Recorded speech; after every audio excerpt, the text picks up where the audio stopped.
am an American soldier. I am an American soldier. I am an American soldier.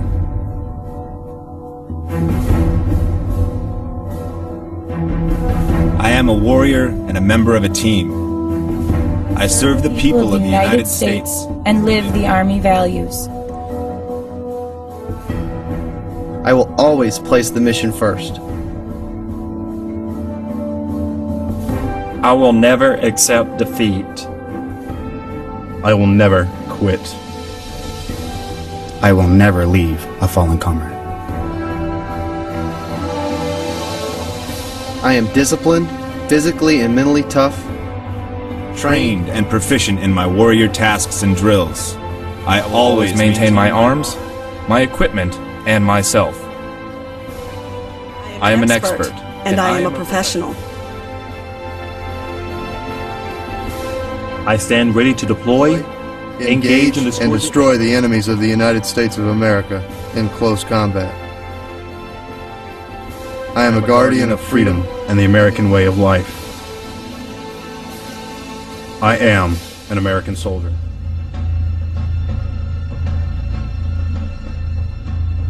No one is more professional than I. I am a non-commissioned officer, a leader of soldiers. As a non-commissioned officer, I realize that I am a member of a time-honored corps, which is known as the backbone of the Army. I am proud of the Corps of non-commissioned officers and will at all times conduct myself so as to bring credit upon the Corps, the military service, and my country, regardless of the situation in which I find myself. I will not use my grade or position to attain pleasure, profit, or personal safety.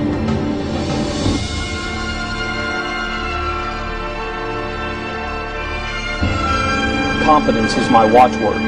My two basic responsibilities will always be uppermost in my mind: accomplishment of my mission and the welfare of my soldiers. I will strive to remain technically and tactically proficient. I am aware of my role as a non-commissioned officer. I will fulfill my responsibilities inherent in that role. All soldiers are entitled to outstanding leadership. I will provide that leadership. I know my soldiers, and I will always place their needs above my own.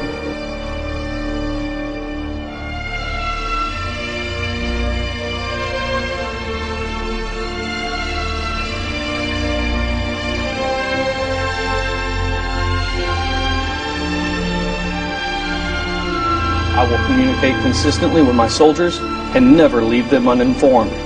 I will be fair and impartial when recommending both rewards and punishments.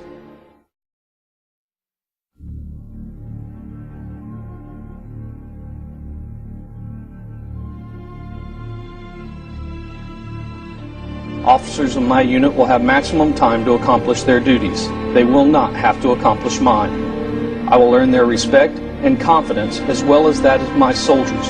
I will be loyal to those with whom I serve, seniors, peers, and subordinates alike.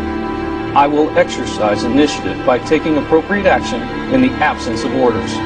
I will not compromise my integrity nor my moral courage. I will not forget, nor will I allow my comrades to forget, that we are professionals, non-commissioned officers, leaders.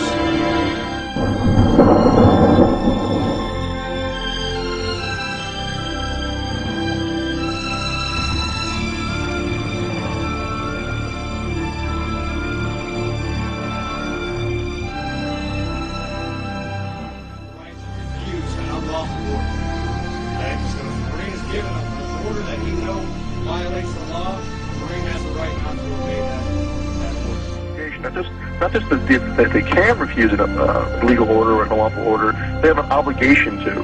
They have to. And so they have to make a decision for themselves where that line is.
Walmart delivered 3 trucks of water, trailer trucks of water. FEMA turned them back.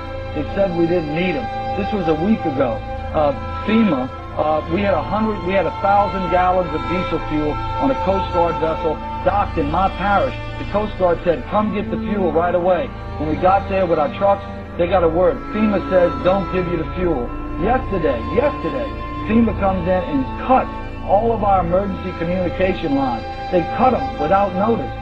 Our sheriff, Harry Lee, goes back in, he reconnects the line, he posts armed guards on our line and says no one's getting... Before we get inspiration of 10 orders that we will not obey. And what those are designed to do is to get the troops thinking ahead of time about where the line of the sand is in advance. And that's what we're hearing in feedback from people in National Guard units is that in Katrina, that's kind of what happened, is the police and the military there, the National Guardsmen, were caught off guard and really hadn't thought about it in advance. Walking up and down these streets, you don't want to think about the stuff that you're going to have to do. Somebody pops around the corner. Let me shoot an American. Yeah. And what we're hearing is that it won't be the same way next time. There'll be more who will say, no, I'm not going to do that.